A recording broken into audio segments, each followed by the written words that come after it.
ဘောလုံးစပရိသတ်များအားလုံးပဲမင်္ဂလာပါခင်ဗျာအခုတစ်ခေါက်တင်ဆက်ပေးမှာကတော့ကျွန်တော်တို့ဒီနေ့ညမှာရှင်းပြကစားမယ် PSG အသင်းနဲ့ Inter Milan အသင်းတို့ရဲ့ Champions League ဘောလုံးပွဲစဉ်အကြောင်းကိုပွဲချုပ်သုံးသက်ချက်အနေနဲ့ပြောပြတင်ဆက်ပေးတော့မှာဖြစ်ပါတယ်ခင်ဗျာမင်္ဂလာပါကိုဟုတ်ကဲ့ပါအဲ့ဒါဆိုကျွန်တော်တို့ဒီအသင်းနဲ့ပတ်သက်ပြီးတော့ပေါ့နော်သူတို့ရဲ့အခြေအနေတွေဘယ်လိုမျိုးရှိလဲဆိုတာတစ်ချက်လောက်ပြောပြပေးပါအောင်ဟုတ်ကဲ့ပါဒါဒီပွဲကတော့ပေါ့နော်ဒါဒီနေ့ရာသီပေါ့နော်2024 2025ရာသီရဲ့နောက်ဆုံးပွဲစဉ်လို့ပြောလို့ရတယ်ပေါ့နော်သူတို့ရှေ့မှာလဲဒါဥရောပပွဲစဉ် final တွေတောက်လျှောက်ကစားလာပြီးတဲ့နောက်မှာတော့အခုနောက်ဆုံး final ပွဲစဉ်ဖြစ်နေတာအခု Champions League ပြန်ပွဲရောက်ရှိလို့လာပြီပေါ့နော်ဒီနေ့ရာသီမှာလဲဒါပရိသတ်တွေဒါတိတ်ပြီးတော့ညှော်မှန်းထားခြင်းမရှိတဲ့တင်းဖြစ်တဲ့ PSG နဲ့ဒါ Inter တို့ပေါ့နော်ဒီလိုမျိုးဘောလုံးပွဲစဉ်တွေရောက်ရှိလာပြီဖြစ်တဲ့အတွက်ကြောင့်မလို့ဘယ်တင်ဘိုးဆွဲသွားမလဲဆိုတော့တကယ်ကိုစိတ်ဝင်စားကြကောင်းတယ် PSG တင်ကတော့ဒါလုံးဝချန်ပီယံလိပလာမရဘူးတဲ့တင်ဖြစ်တဲ့အတွက်ကြောင့်မလို့လုံးဝဒီပွဲကိုဒါချန်ပီယံလိအောင်ပွဲနဲ့အတူတမိုင်းမတန်တင်ဖို့တော့အချိုးလာမယ်ဆိုတော့တေးကြတယ်ဒါ Inter ကတော့ဒါချန်ပီယံလ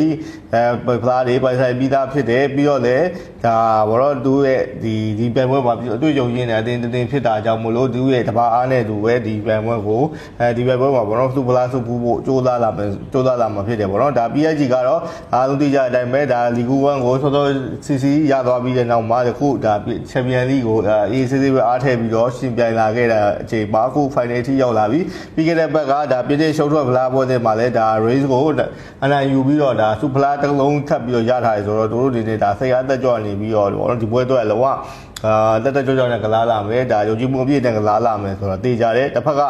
ဒါအင်တာဘောနော်အင်တာကတော့ညီငရာဒီမှာဒီဘောနော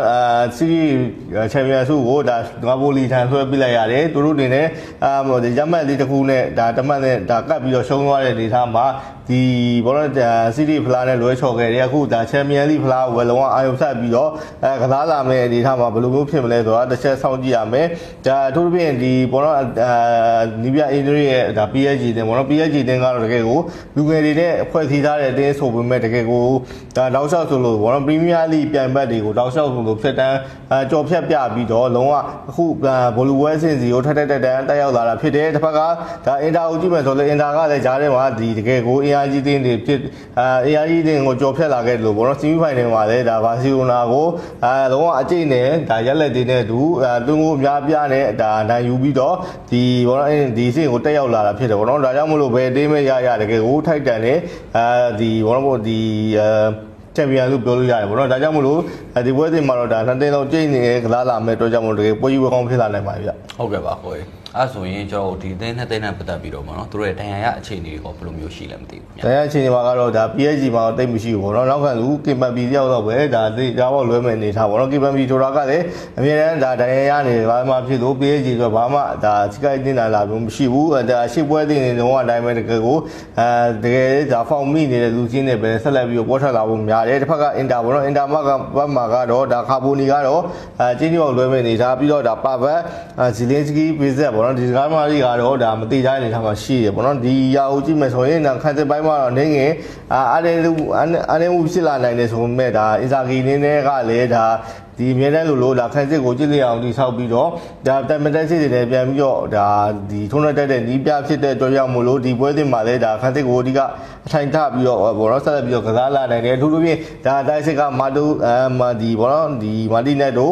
့တူရန်တို့ရဲ့ရုံးအားကိုပဲတစ်ဆက်စောင့်ကြည့်ရပါဘောနော်တို့အနေနဲ့ဒါတစ်ဖက်ကဒါလူငယ်တွေဒါများပြပါဝင်တဲ့ဒါ PSG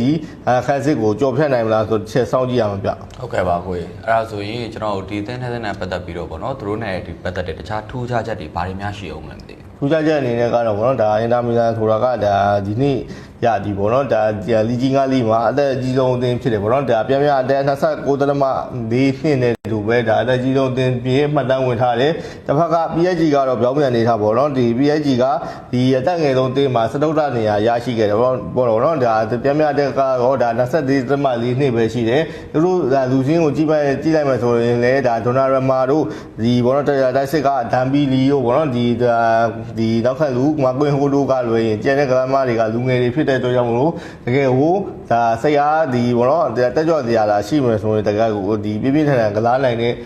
ဒီကစားသမားလေးဖြစ်တော့ကြောင့်မလို့ဒီပွဲစဉ်မှာရောဒီလိုမျိုးလူငယ်ကစားသမားအင်အားနဲ့ဒါPSGနိုင်ယူရမလားဘောနော်တစ်ချက်ကြည့်ရမှာဗျ ဟုတ်ကဲ့ပါကိုကြီးအဲ့ဒါဆိုရင်ဒါသူတို့အသင်းနဲ့ပတ်သက်ပြီးတော့ပေါ့နော်သူတို့ရဲ့ဒီထိတ်ထိုက်တွေးဆုံမှုတွေကိုဘယ်လိုမျိုးရှိလဲမသိဘူး ထိတ်တိုက်တွေ့ဆုံမှုအနေထားအနေနဲ့ကတော့ PSG က3ကြိမ်နိုင်တယ်ဗောနော်ဒါထိတ်တိုက်တွေ့ဆုံမှု5ကြိမ်ဗောနော်နှစ်တင်ကြတွေ့တဲ့အချိန်မှာဒါ PSG က3ကြိမ်နိုင်တယ်အင်တာက2ကြိမ်နိုင်တယ်ဗောနော်ဒါဒီ PSG ကတော့ကတိကသက်ဗောနော်ဒါနိုင်ဒီဗောနော်အသာရထားတယ်ဆိုပြောလို့ရတယ်ဗျ ဟုတ်ကဲ့ပါဟုတ်အဲ့ဒါဆိုရင်ကိုအနေနဲ့ပေါ့နော်ဒါနောက်ဆုံးပိတ်သူ့ရဲ့ဒီခံမှန်းချက်ကလေးတစ်ချက်လောက်ပြောပြပေးပါဦး ခမန်းချက်အနေနဲ့ကတော့ဒါပထမဆုံးအနေနဲ့အာရှလုံးသားမှာတော့ဒါ PSG က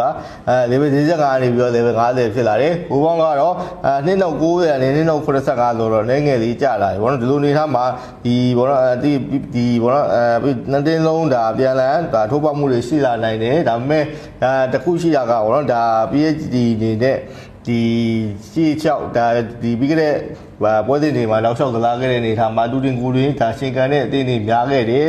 အင်တာမီလန်ကတော့ဒါရှေ့ပွဲတွေအတိုင်းပဲဒါခန်းစစ်ကိုထိုင်ချပြီးတော့ကစားလာမှုများတဲ့အတွက်ကြောင့်မလို့ဒါဒီ PSG အနေနဲ့ဒီလိုမျိုးအင်တာရဲ့ဆင်မြန်တဲ့တိုက်စစ်တွေကိုဘယ်လိုမျိုးတားဆီးမလဲဆိုတော့ချက်ကြည့်ရမှာပေါ့နော်ဒါကြောင့်မလို့ဒီပွဲစဉ်မှာတော့ဒါ PSG ဆက်စားရင်တွေ့ကြုံပုံများတယ်အင်တာအနေနဲ့အောင်ပွဲခံသွားဖို့များပါတယ်ဗျ